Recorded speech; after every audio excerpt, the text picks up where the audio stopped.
राधे राधे दोस्तों। माता पार्वती ने शंकर भगवान से कहा, प्रभु, 2 स्त्रियां विधवा हो गईं।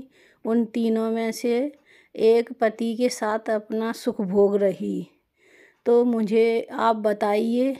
तब शंकर भगवान बोले कि आप हमें पूरा पहले बताओ, तब हम आपके प्रश्नों के उत्तर देंगे। माता पार्वती ने कहा, प्रभु, मेरी शंका दूर करो। तब भोलेनाथ कहने लगे, आप हमें पूरी बात बताओ तो हम तुम्हारे शंका दूर करने का जरूर प्रयास करेंगे। अब माता पार्वती कहने लगी, हे भोलेनाथ, वो कौन सी स्त्री है जो सबसे पहले विधवा हो जाती है? ये मेरा पहला प्रश्न है। माता ने कहा भोलेनाथ से। मेरा दूसरा प्रश्न है कि कौन सी स्त्री को जीवन में कभी सुख नहीं मिलता? तीसरा प्रश्न मेरा ये है कि तीसरी स्त्री कौन सी है जो मांगने पर भी अपने पति को वो चीज़ नहीं देती? तभी भोलेनाथ कहने लगे, हे पार्वती। भोलेनाथ ने कहा, उनमें से 2 स्त्रियां विधवा होकर अपना जीवन व्यतीत कर रही हैं। उन्हीं में से तीसरी स्त्री जो है वो अपने पति के साथ सुखपूर्वक आनंद से रह रही है। तुम जानना चाहती हो तो मैं तुम्हें बताता हूँ कि मैं तुम्हें एक छोटी सी कहानी सुनाता हूँ। तुम इसे बहुत ध्यान से सुनना। आधी अधूरी कहानी सुनने वाले को कोई फल नहीं मिलता और पूरी कहानी सुनने वाले को इसी में तुम्हारे तीनों प्रश्नों के उत्तर मिल जाएंगे। इसलिए देवी, आप ध्यान से सुनो। इस कहानी को तुमने ध्यान से सुना तो तुमको तीनों प्रश्नों के उत्तर इसी में मिल जाएंगे। तो माता पार्वती भोलेनाथ से कहती हैं। पार्वती जी कहने लगी, हे प्रभु, आप हमें कहानी सुनाइए, हम तुम्हारी कहानी अंत तक सुनेंगे। भोलेनाथ पार्वती माता से कहने लगे, पार्वती, सबसे पहले मैं तुम्हें वो कहानी सुनाऊंगा जो स्त्री सुहागन बनकर अपने पति का सुख भोग रही है और पति के साथ आनंद से रह रही है। जिस स्त्री की तुम बात कर रही हो वो स्त्री एक राजा की नौकरानी है और वह पतिव्रता है।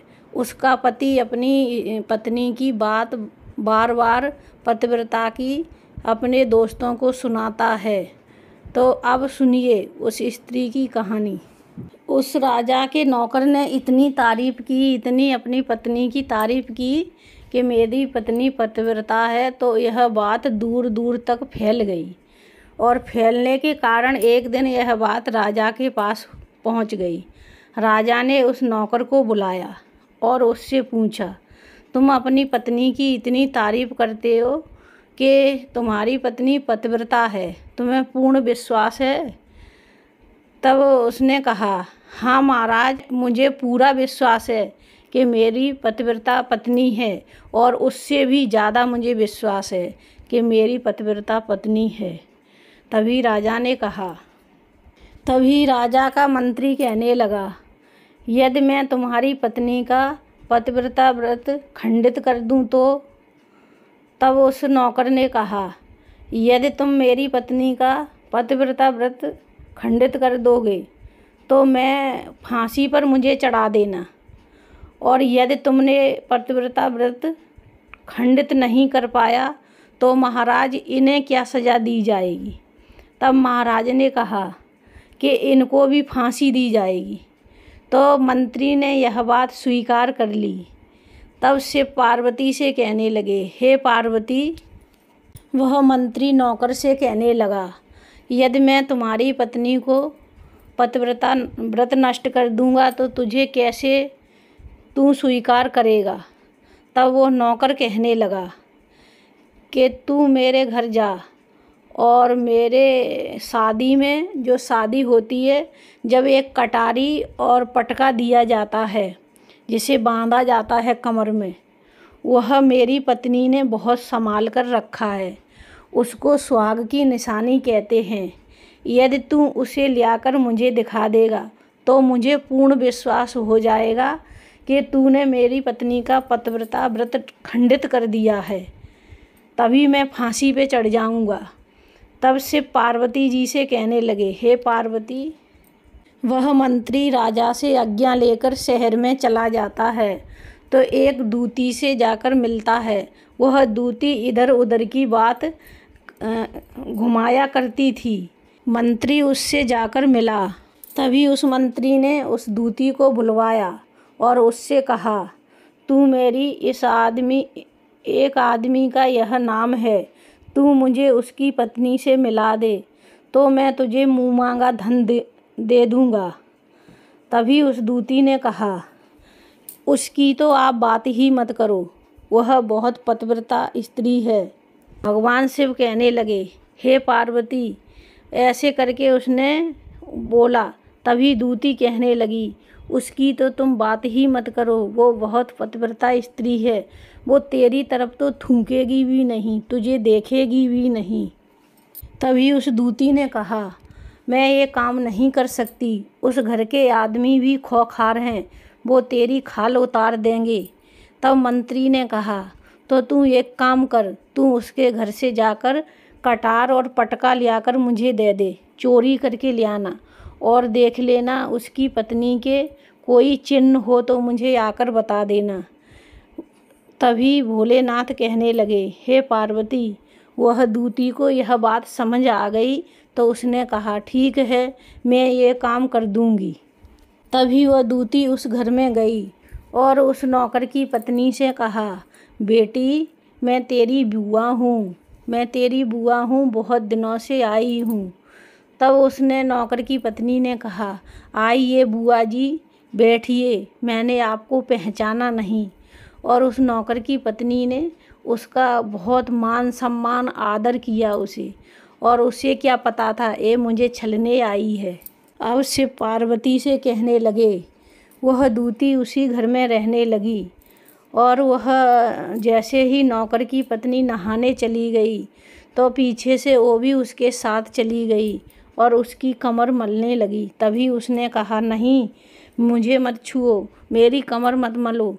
लेकिन वो नहीं मानी। वो कहने लगी, मुझको तो आप मेरी बेटी से भी ज़्यादा लगती हो। अब दूती उसके सभी अंगों को मलने लगी। तभी उसने मना किया और वह हाथ फेरती फेरती उसने मुंह पे हाथ फेरा और आँखों में पानी का छिट्टा लगाया तो उसकी आँखें बंद हो गईं। तभी उसने जांघ पर एक तिल था वह देख लिया और बस उसका काम बन गया। तभी वह नौकर की पत्नी एक दिन जैसे ही वो खाना बनाने में व्यस्त हो गई, तभी उस दूतन ने जाकर उसकी चोरी से कटार और पटका चुरा लिया और लेकर मंत्री को जाकर कटार और पटका दे दिया। और उस पटके को लेकर मंत्री राज दरबार में पहुंचा और वहां जाकर बताया, महाराज, मैं 2 दिन से इसकी पत्नी के पास रहा हूं और एक पटका और कटार भी उसी ने मुझे अपने हाथों से दिया है।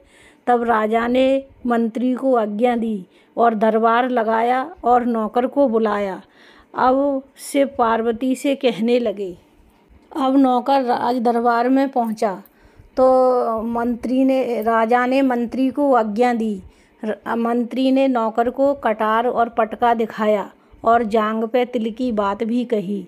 तभी नौकर मान गया कि ये पूरी तरह से मेरी पत्नी से मिला है। तब राजा ने उसे फांसी की सज़ा सुनाई तो नौकर मान गया, लेकिन सज़ा का 15 दिन का टाइम रख दिया। 15 दिन बाद इस नौकर को सज़ा दी जाएगी। तब भोले पार्वती से कहने लगे, हे पार्वती। अब राजा ने नौकर से आखिरी इच्छा पूछी तो नौकर ने कहा, महाराज, मुझे आखिरी बार अपनी पत्नी से मिलना है।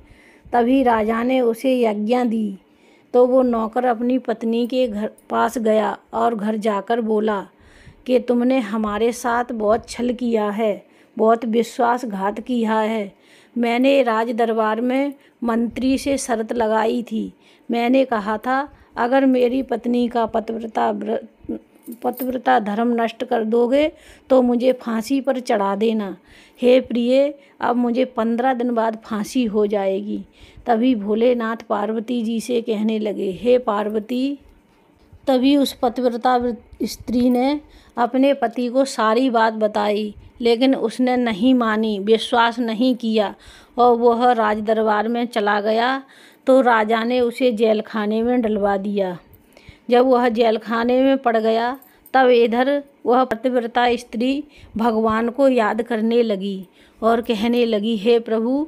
और वह राज दरबार में पहुंची भेष बदलकर और राजा से उसने कहा, हे राजा, मैं तुम्हारे सामने नाच करना चाहती हूँ, अगर आपकी आज्ञा हो तो। वह पतिव्रता स्त्री बहुत ही सुंदर थी, तो राजा तो स्त्रियों को सुंदर ही देखना चाहता है, तो उसने आज्ञा दे दी। अब उस पतिव्रता स्त्री ने भगवान परमात्मा को याद किया। भोलेनाथ पार्वती से कहने लगे, हे पार्वती, अब राजा ने राज दरबार लगाया, उसमें सभी एकत्रित हुए और राजा ने आज्ञा दी कि नाच शुरू किया जाए। अब उस पत्नी ने नाचना शुरू किया तो उसका नाच बहुत पसंद आया महाराज को। राजा ने उसे बुलाया और कहा, हम तुम्हारे ऊपर बहुत प्रसन्न हैं, मांगो तुम्हें क्या चाहिए। तब उस पतिव्रता स्त्री ने कहा, इस सभा में मेरे किसी ने रुपए चुराए हैं, तो मैं चाहती हूँ उसे फांसी की सज़ा दी जाए। तभी राजा ने कहा, कौन है वह, बताओ। तब भोलेनाथ पार्वती से कहने लगे, हे पार्वती। तब उस स्त्री ने कहा, महाराज, तुम्हारा जो मंत्री है इसने मेरे रुपए चुराए हैं, इसे फांसी दी जाए। तभी वह मंत्री कहने लगा, महाराज, मैंने इस स्त्री को कभी देखा ही नहीं है, मैंने आज इसे पहली बार देखा है, मैं इससे कभी मिला ही नहीं, तो मैंने पैसे कहाँ से चुरा लिए। महाराज, मैंने इसके पैसे नहीं चुराए हैं, मैंने कभी इसको देखा ही नहीं। तब से पार्वती से कहने लगे, हे पार्वती। तब वह पतिव्रता स्त्री कहने लगी, हे महाराज, अगर इसने मेरी आज दिन तक शक्ल नहीं देखी है, यह कह रहा है मैंने इसको कभी नहीं देखा, तो इससे पूछिए एक कटार और पटका किससे लेकर आया है और ये मेरे निर्दोष पति को फांसी पर क्यों चढ़वा रहा है।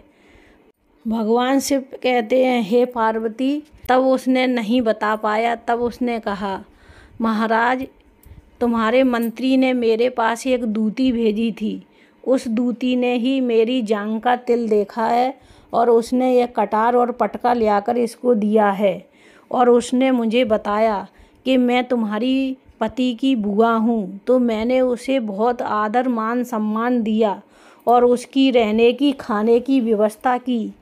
महाराज, उसने मुझे बुआ बताया, इसलिए मैं उसे पहचान नहीं सकी, आप बताइए। तब से पार्वती से कहने लगे, हे पार्वती। तब उस नौकर की पत्नी की बात महाराज ने मानी और उस दूती को बुलाया। तब उस दूती ने सारी बात सच सच बताई। तब महाराज ने उस नौकर को मुक्त कर दिया, बरी कर दिया और मंत्री को फांसी पर चढ़ा दिया।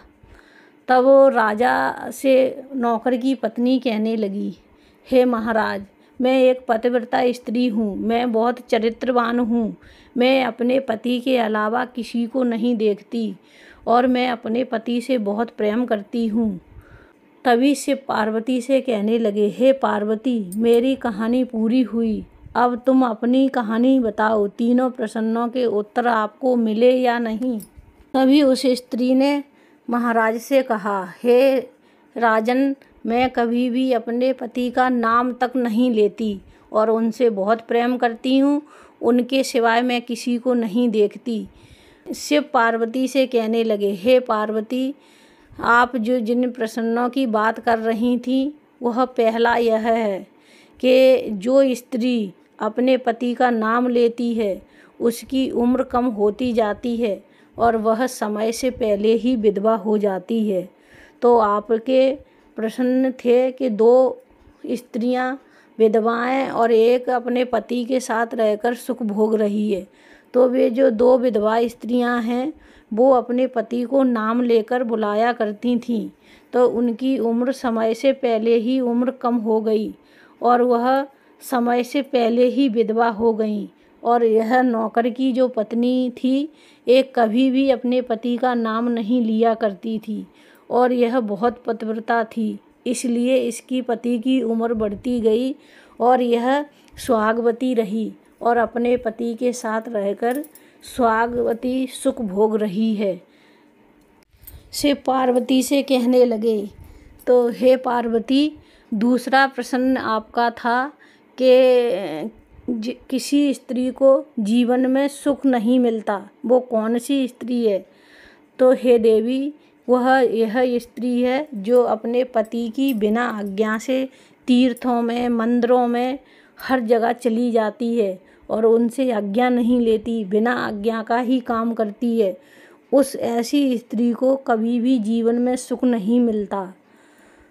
तो जो स्त्री अपने पति की बिना आज्ञा से काम करती है, जहाँ मर्जी है वहाँ चली जाती है और उसकी बात नहीं मानती, वह स्त्री समय से पहले ही विधवा हो जाती है। पूरी बात सुनकर पार्वती जी संतुष्ट हो गईं और उनके प्रश्नों के उत्तर मिल गए। तब उन्होंने कहा, जो स्त्री अपने पति की आज्ञा का पालन करती है और उनका कभी नाम नहीं लेती, ऐसी स्त्री जीवन में हमेशा सुखी रहती है, क्योंकि पतिव्रता स्त्री के घर में लक्ष्मी का वास रहता है, वो कभी भी दुखी नहीं रहती। तो यह दोस्तों हमारी कहानी है। अगर आपको अच्छी लगे तो कमेंट में लिखना मत भूलना और अपने दोस्तों को शेयर करना और लाइक करना।